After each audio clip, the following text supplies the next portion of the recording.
présent s'intéresser au gouvernement fédéral qui a fait plusieurs annonces concernant les prix de l'énergie. Alors, elle signe la fin de plusieurs aides comme le tarif social élargi. Le gouvernement annonce également que cette réforme devra permettre de moins toucher les plus précaires sur le long terme.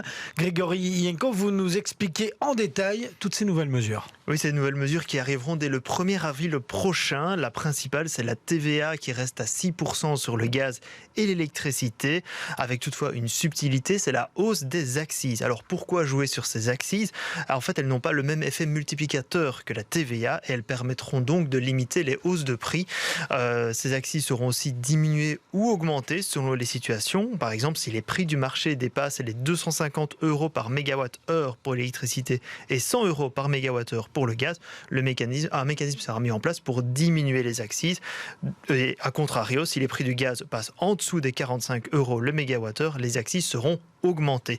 Pour les ménages, actuellement, si la mesure est mise en place directement, cela annonce une hausse des factures, mais moins élevée que si la TVA revenait à 21%.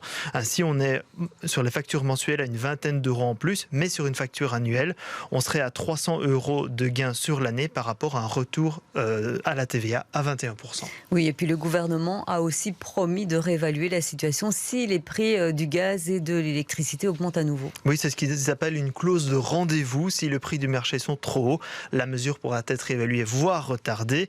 Alors ce sera seulement si les prix du marché seront, comme je l'ai déjà dit, 250 € mégawattheure pour l'électricité et plus de 100 € mégawattheure pour le gaz.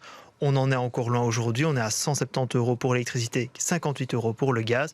Mais même avec cette mesure, le fédéral devra trouver plus de 750 millions d'euros pour faire face à ces nouveaux coûts, cette nouvelle réforme. Et revenons au tarif social élargi, donc il va être diminué et ce sera en 3 étapes durant ces prochains mois. Oui, donc ce tarif social élargi qui avait été mis en place au plus fort de la crise, pour le moment il y a plus d'1 million de ménages qui en profitent pour l'électricité, 600 000 pour le gaz. Ce sont les fameux profils qu'on dit BIM, bénéficiaires d'intervention majorée. L'objectif du gouvernement est de revenir à la situation de pré-2022. Donc au 1er avril, les bénéficiaires du tarif social élargi verront leur avantage diminuer à 75% de l'aide actuelle. Au 1er juillet, ce sera 25%. Et le tarif social élargi disparaîtra totalement à partir du 4e trimestre. Une précision, les profils dits SOCTAR, ceux qui bénéficiaient du tarif social avant son élargissement, garderont pour leur part ce tarif social.